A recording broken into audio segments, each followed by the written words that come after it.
শুভ অপরাহ্ন। ইতিহাসের পাতায় আরও একবার প্রত্যেককে স্বাগত জানাই। বিপিএসসি টিআরই ফোরের এক্সামটা কবে হতে চলেছে এই নিয়ে প্রচুর প্রশ্ন এসছে, বিশেষ করে শিক্ষামন্ত্রী প্রেস কনফারেন্স গত পরশুদিন করার পর থেকে। অবভিয়াসলি বিহারের শিক্ষামন্ত্রী, ওয়েস্ট বেঙ্গলের শিক্ষামন্ত্রীর কথা বলছি না, সুনীল কুমার, তিনি জানিয়েছেন যে 15 থেকে 20 জানুয়ারির মধ্যে অধিযাচনা বিপিএসসিকেও ভেজ দেंगे টিআরই ফোরকে রিলেটেড। তো এই যে অধিযাচনা বিপিএসসিকে পাঠাবে, তারপরে এক্সামটা কবে হবে এইটা অনেকে জানছে। কেন জানতে চাইছে? খুব স্বাভাবিক ব্যাপার যে একটা নির্দিষ্ট টার্গেট থাকলে প্রিপারেশনটা নিতে সুবিধা হয়, খুব মানে অবভিয়াস ব্যাপার। তো সেই জায়গায় দাঁড়িয়ে একদম আমি দুটো সাইড নিয়ে আলোচনা করব, তাহলে আপনাদেরও একটা ক্লিয়ারিটি থাকবে যে এক্সাম কবে হতে পারে। দেখুন, জানুয়ারির 15 থেকে 20 তারিখ এর মধ্যে যে নিয়োগ সূচি সেইটা বিপিএসসিকে অর্থাৎ বিহার পাবলিক সার্ভিস কমিশনকে পাঠাবে হচ্ছে বিহারের শিক্ষা দপ্তর।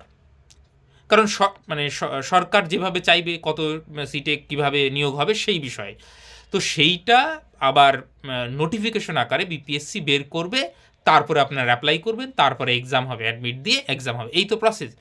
তো যদি জানুয়ারির 15 থেকে 20 তারিখের মধ্যে অধিযাচনা বিপিএসসি পায়, তারপরে সেটা রিচেক করে বিপিএসসির মতন করে নোটিশ দিতে দিতে খুব তাড়াতাড়ি দিলেও জানুয়ারির লাস্ট হয়ে যাচ্ছে। তাহলে ফর্ম ফিল আপটা মোটামুটি বা ফেব্রুয়ারিতে চলে যেতে পারে, খুব স্বাভাবিক ব্যাপার। তো ফেব্রুয়ারিটা আপনার ফর্ম ফিল আপ হবে, তাহলে ফেব্রুয়ারি ফর্ম ফিল আপ হলে সঙ্গে সঙ্গেই ফর্ম ফিল আপ হয়ে এক্সাম হবে না, আপনারা জানেন। তারপরে অ্যাডমিট ইস্যু করার ব্যাপার আছে, কারেকশনের ডেট যদি দেয়, তারপরে সেন্টার অ্যালোকেশনের ব্যাপার আছে। আপনারা জানেন এইডিওর এক্সাম ক্যান্সেল হয়েছে রিসেন্টলি, তো অনেকগুলো ফ্যাক্টর কিন্তু এখানে কাজ করছে। তো মার্চের শেষ এপ্রিল, মানে খুব তাড়াতাড়ির কথা বলছি, এর আগে কিন্তু বিপিএসসি টিআরই ফোরের কোনো সম্ভাবনা নেই যে হ্যাঁ ফেব্রুয়ারিতেই পরীক্ষা হয়ে যায়, এরকম কিন্তু ব্যাপার নয়।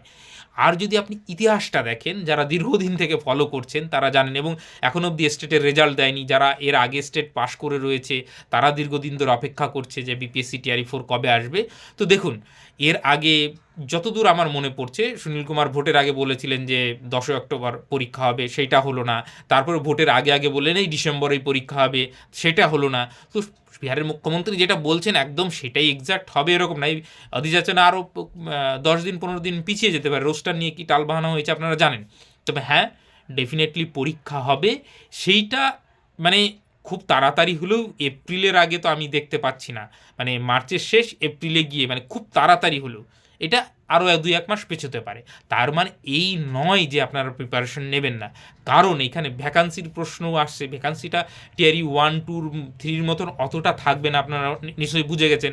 মানে বিলো 50 থাকবে, মানে 50 আশা করি ক্রস করবে না আমার যতদূর অনুমান। ক্রস করলে তো ভালো কথা, কিন্তু মোটামুটি 27,000 আর এক্সট্রা টিআরই 3 কতটুকুই বা কি অ্যাড হবে, তো সেই নিয়ে আপনার মোটামুটি ধরুন অ্যারাউন্ড ম্যাক্সিমাম 40,000। তো সেখানে কম্পিটিশনটাও বাড়তে চলেছে। তো এই সব কিছু মিলিয়ে আপনার প্রিপারেশনটা নিতে হবে, পরীক্ষা যবেই হোক। এবং বললাম তো, মার্চের শেষ বা এপ্রিলের আগে কিন্তু পরীক্ষাটা হচ্ছে না, কোনোভাবেই হচ্ছে না। কারণ আবার এই ডিওর এক্সাম, মানে অ্যাসিস্ট্যান্ট এডুকেশন ডেভেলপমেন্ট মানে অফিসার যে নিয়োগ হচ্ছে, সেইটারও বড় সংখ্যক একটা মানে পরীক্ষার্থী রয়েছে। তো তাদের এক্সাম নিয়ে পরের এই এক্সামটাকেও আবার বিপিএসসিকে নিতে হবে। তো এগুলো কিন্তু বড় বড় এক্সাম। তো সেই জায়গায় দাঁড়িয়ে আপনারা অনেকটাই প্রস্তুতির সময় পাচ্ছেন, এবং মানে যতটা সময় পাবেন আশা করি বিপিএসসি টিআরই ফোরের জন্য যথেষ্ট। এবং যারা দীর্ঘদিন থেকে পড়েছেন এবং কিভাবে পড়তে হবে সেটাও আমি মানে বলেছি, এবং সেইটুকু যদি আপনি মানে কাজ চালিয়ে যান, নোটিফিকেশন আসার পর আপনি যদি ফুল ফেজে সেটা শুরু করেন, তাহলে কিন্তু আপনার কাছে যথেষ্ট সময় থাকবে। তো এই হচ্ছে মোটামুটি ব্যাপার, যে বিপিএসসি টিআরই ফোর মানে মার্চের শেষ অথবা এপ্রিলের আগে হচ্ছে না, খুব তাড়াতাড়ি হলেও 1-2 মাস ডিলেও হতে পারে। এবং সুনীল কুমার এর আগেও অনেকবার অনেক কথাই বলেছেন, সেগুলো কিন্তু মেলেনি। তার মানে এই নয় যে প্রস্তুতি নেবেন না, পরীক্ষা হবে, নিঃসন্দেহ হবে। 1 মাস পরে হোক, 2 মাস পরে হোক, পরীক্ষা হবে। কম্পিটিশন যেহেতু হাই, যেহেতু সিট কম থাকবে, সেহেতু আপনার পরীক্ষার ডেট নিয়ে তারপরে আপনি প্রস্তুতি শুরু করবেন, তাহলে তো আপনি ডেফিনেটলি পারবেন না। সেই জন্য আপনাকে ধীরে ধীরে প্রস্তুতিটা অন্তত টাচে থাকতে হবে। এইবার সেক্ষেত্রে যারা দীর্ঘদিন থেকে পড়ছেন, সেই পড়াশোনাটা চালিয়ে যাবেন।